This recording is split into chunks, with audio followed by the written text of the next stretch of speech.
अस्सलाम वालेकुम class. Lecture number 31 start करने जा रहे हैं।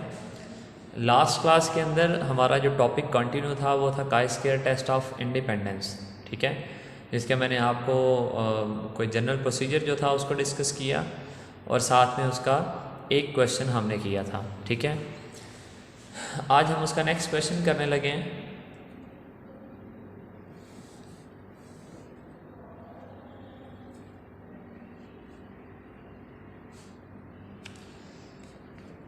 क्वेश्चन नंबर चैप्टर नंबर 17 हम कर रहे हैं।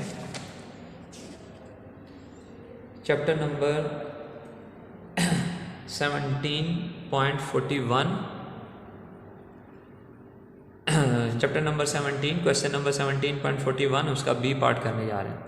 The following table shows the number of recruits taking a preliminary and a final test in car driving using the chi square test to discuss whether there is any association का मतलब relationship between the results of preliminary and those of the final test. वो पूछ रहे हैं कि preliminary test और final test में पास या फेल होने की आपस में कोई रिलेशनशिप या कोई एसोसिएशन उनकी है, काई स्क्वायर टेस्ट को यूज़ करते हुए बताएं। तो इस क्वेश्चन में आप देख सकते हैं कि हमारे पास फाइनल टेस्ट की दो कैटेगरीज, प्रिलिमिनरी टेस्ट की दो कैटेगरीज और हमारे पास दो रोज़ हैं और दो कॉलम हैं। ये टोटल रोज़ टोटल, ये कॉलम टोटल और ये ग्रैंड टोटल हमारे पास, ठीक है। तो अब हम इस क्वेश्चन को स्टार्ट करते हैं।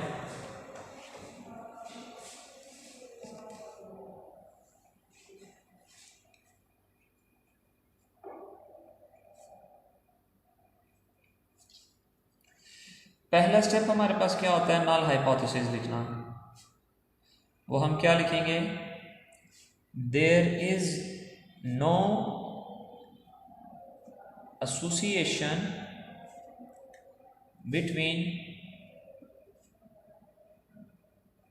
एट्रीब्यूट्स, और H1 क्या लिखेंगे, alternative hypothesis, there is association between attributes. Second step हमारे पास क्या होता है, लेवल ऑफ सिग्निफिकेंस, वो 0.05 दिया हुआ है। तो जो पहला क्वेश्चन हमने किया था उसे हमने लेवल ऑफ सिग्निफिकेंस को चेंज किया था 1 माइनस अल्फा बाई 2 में, लेकिन यहाँ पर हम क्या करेंगे, अल्फा को चेंज करेंगे 1 माइनस अल्फा के अंदर और वो बन जाएगा 0.95। Third step, degrees of freedom, क्योंकि हमारे पास R-1 इंटू C-1 दो रोज हैं हमारे पास और दो कॉलम है, तो हमारे पास डिग्रीज ऑफ फ्रीडम बन जाएगी 1 यहां पर। फोर्थ स्टेप, टेस्ट स्टैटिस्टिक लिखना। टेस्ट स्टैटिस्टिक, क्योंकि हमारी degrees of freedom equal to 1 है, तो फर्स्ट वाला फार्मूला लगेगा observe minus expected mod minus 0.5 whole square over expected value. Fifth step क्या होता है, क्रिटिकल वैल्यू लिखना, टेबल वैल्यू लिखना। तो वो chi square degrees of freedom 1 and 1 minus alpha पे देखेंगे, काई स्क्वायर 1 एंड 0.95 पे टेबल वैल्यू।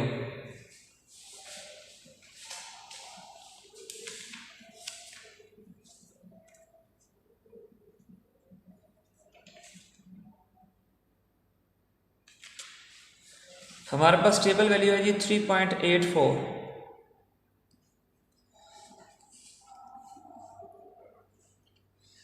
सिक्स स्टेप हमारे पास क्या होता है, क्रिटिकल रीजन लिखना। तो वो हर क्वेश्चन के अंदर सेम ही होगा कि काई स्क्वायर कैलकुलेटेड अगर ग्रेटर आ जाए टेबल वैल्यू से तो हम H0 को क्या करेंगे, रिजेक्ट H0 करेंगे। सेवंथ स्टेप कैलकुलेशन का, कैलकुलेशन के लिए हमें ऑब्जर्व्ड फ्रीक्वेंसीज लिखनी पड़ेंगी। ऑब्जर्व फ्रीक्वेंसीज है हमारे पास 605, 135, 195 एंड 65। यहाँ पे मैं टेबल बनाने लगा हूँ।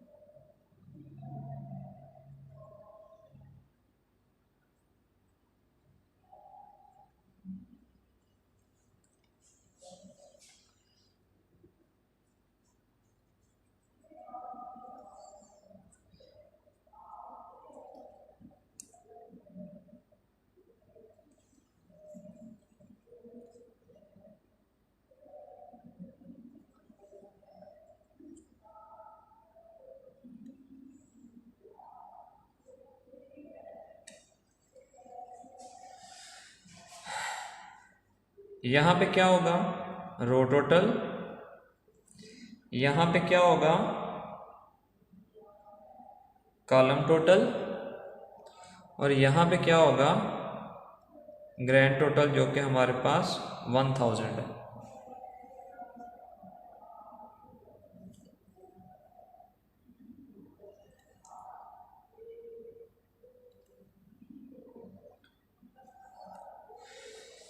हम इनकी एक्सपेक्टेड फ्रीक्वेंसी निकालेंगे। 605 की एक्सपेक्टेड फ्रीक्वेंसी निकालने के लिए क्या करेंगे, इसके रो टोटल को 740, इसके कॉलम टोटल को 800 को मल्टीप्लाई करेंगे, और मल्टीप्लाई करने के बाद क्या करेंगे, ग्रैंड टोटल पे डिवाइड कर देंगे।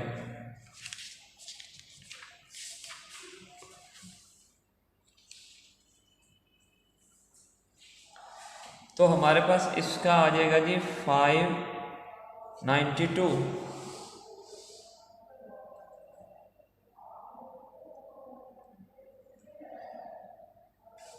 195 के लिए 260 को मल्टीप्लाई करेंगे 800 के साथ और डिवाइड कर देंगे ग्रैंड टोटल के लिए 195 के लिए।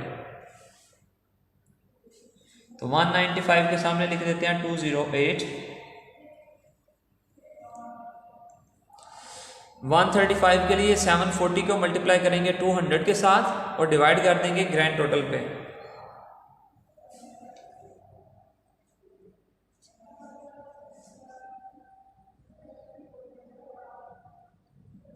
और 65 के लिए हमारे पास आ जाएगा 52। हम करेंगे ऑब्जर्व्ड माइनस एक्सपेक्टेड, मॉड उसका लिखेंगे।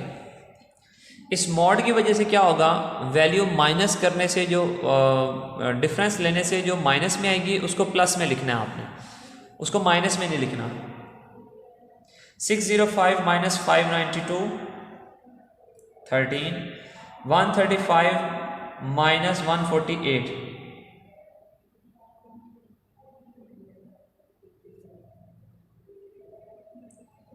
वैसे वैल्यू ये नेगेटिव आ रही है लेकिन हम इसको क्या लिखेंगे, पॉजिटिव लिखेंगे, क्योंकि इस मॉड की वजह से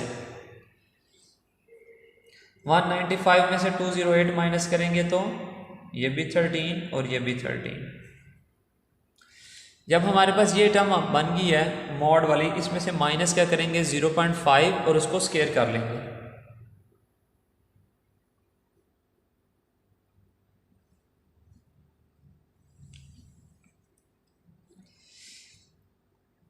थर्टीन माइनस 0.5 और उसको स्केयर कर लेंगे। 13 माइनस 0.5 और उसको स्केयर कर लेंगे तो वो बन जाएगा 12.5 स्केयर। हमारे पास आ जाएगा जी 156.25। दूसरी वैल्यू भी सेम है तो इसका मतलब है ये भी वैल्यू 156.25। थर्ड भी एंड फोर्थ भी। अब ये टर्म ऊपर वाली बन गई है हमारे पास, तो इसको किस पे डिवाइड करेंगे, एक्सपेक्टेड फ्रीक्वेंसी पे।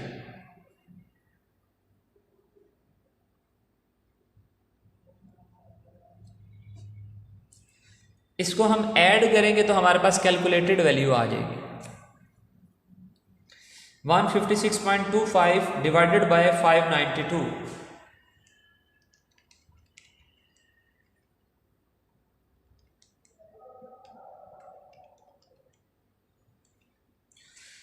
0.26, 156.25 divided by 148, 1.1, 156.25 divided by 208,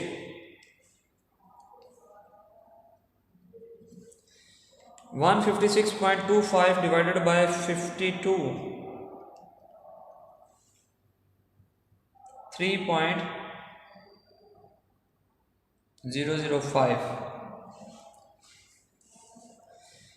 add कर लेते हैं।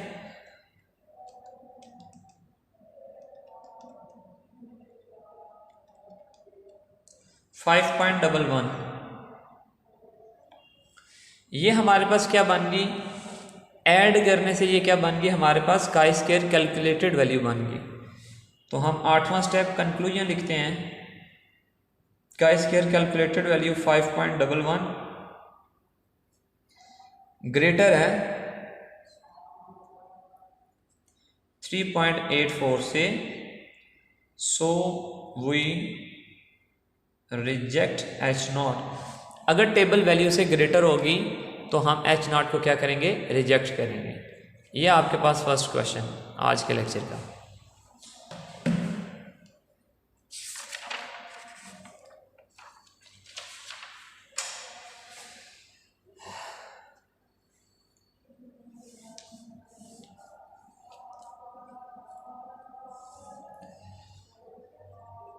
क्वेश्चन नंबर 17.42 ए पार्ट, ये आप लोगों ने करना है, प्रैक्टिस के लिए सेम क्वेश्चन है।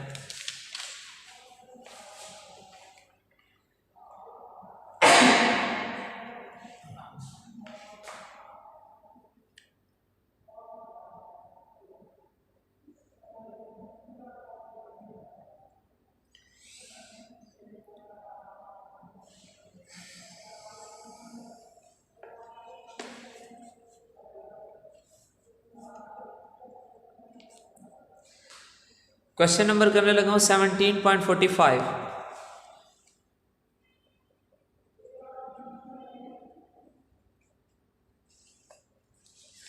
लिखा हुआ है, a certain drug is claimed to be effective in curing colds. In an experiment on 164 people with colds, half of them were given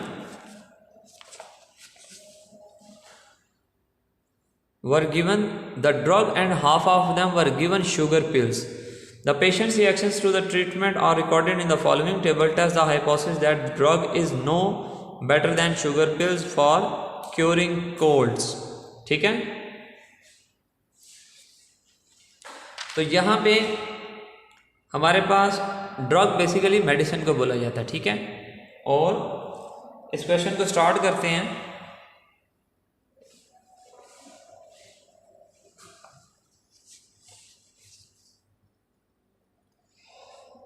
इस क्वेश्चन के लास्ट के अंदर उन्होंने हाइपोथेसिस हमें बताया हुआ है, हम वही हाइपोथेसिस लिख लेते हैं।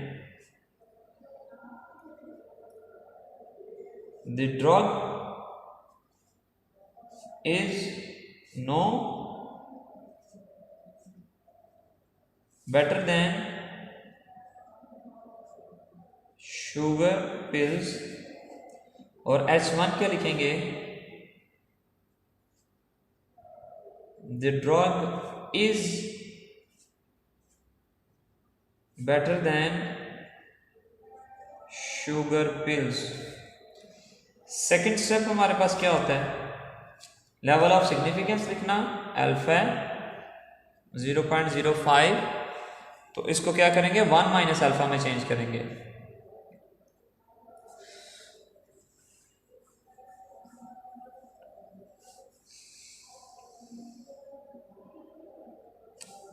Third step, degrees of freedom. हमारे पास इस क्वेश्चन के अंदर 2 रोज हैं और 3 कॉलम हैं, तो हमारे पास डिग्रीज ऑफ फ्रीडम 2 आ गई। Fourth step, test statistic, degrees of freedom greater than 1 है, तो chi square calculated is equal to observed minus expected square over expected. ये हमारे पास इसका फार्मूला आ गया। फिफ्थ स्टेप टेबल वैल्यू लिखना v एंड 1 माइनस अल्फ़ा को यूज़ करके। बेटा याद रखना मैंने पहले क्वेश्चन के अंदर 1 माइनस अल्फ़ा बाई 2 लिखवाया था, लेकिन आप लोगों ने इसको 1 माइनस अल्फ़ा से टेबल वैल्यू देखनी है। इस बुक के अंदर उसने इसको फॉलो किया हुआ है।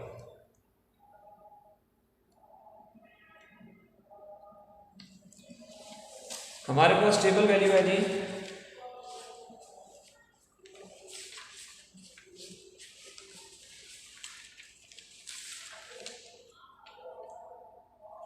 5.99।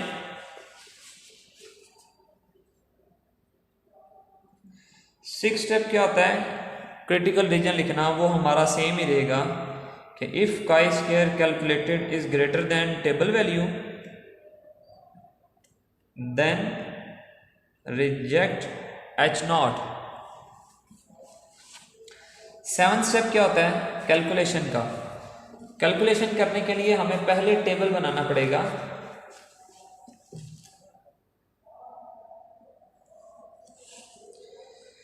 हमारे पास ड्रग एंड शुगर पिल्स हैं।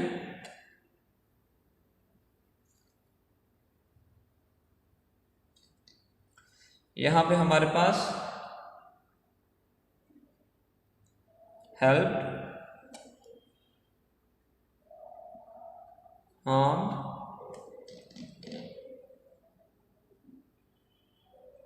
No effect. यहां पे आ जाएगा, यहां पे आ जाएगा रो टोटल, और यहां पे आ जाएगा कॉलम टोटल, और यहां पे आ जाएगा ग्रैंड टोटल।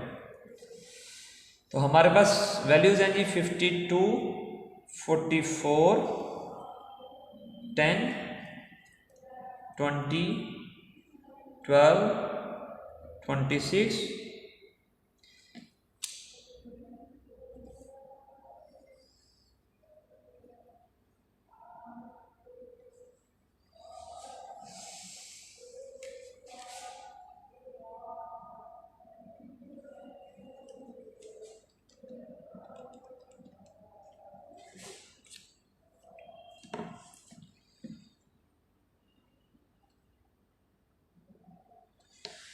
लेज हमारे पास ये टेबल आ गया, और यहाँ पे 164 उसका ग्रैंड टोटल आ गया। तो कैलकुलेशन अपनी करते हैं। ऑब्जर्व्ड फ्रीक्वेंसी लिखते हैं किसी भी सीक्वेंस में 52, 10, 20, 44, 12, 26। एक्सपेक्टेड फ्रीक्वेंसी लिखते हैं 52 के लिए row total 82, column total 96 divided by grand total.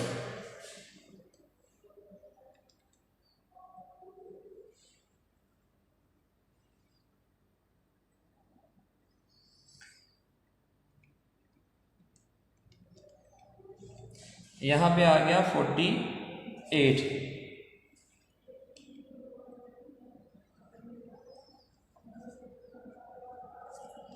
Ten के लिए 82 मल्टीप्लाई बाय 22 11 आ गया। 12 के लिए भी यही आएगा 82 मल्टीप्लाई बाय 22।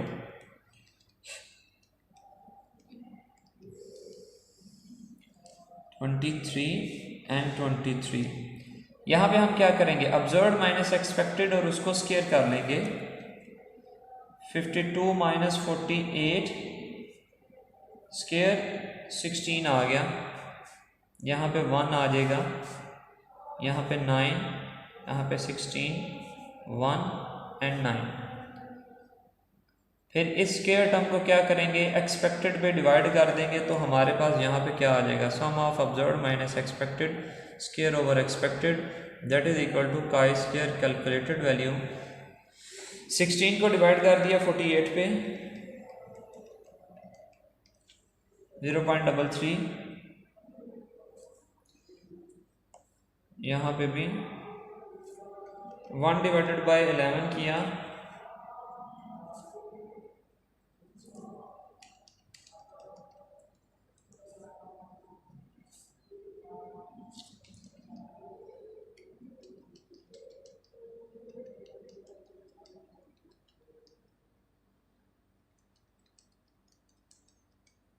1.66,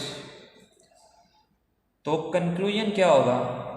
काई square calculated 1.66 is less than 5.99, so we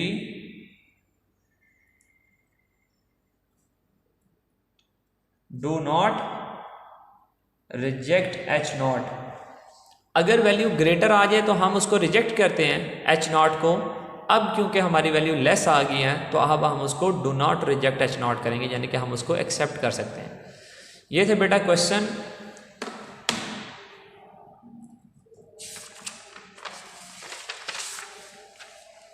एक क्वेश्चन नंबर 17.46, ये भी आपने प्रैक्टिस के लिए खुद करना है, ठीक है जी। आज का लेक्चर यही था, 2 क्वेश्चन हमने किए और 2 क्वेश्चन मैंने आपको करने के लिए दिए हैं। एक क्वेश्चन करेंगे और ये भी टॉपिक ख़त्म हो जाएगा हमारा। थैंक यू जी बेटा, अल्लाह हाफिज़।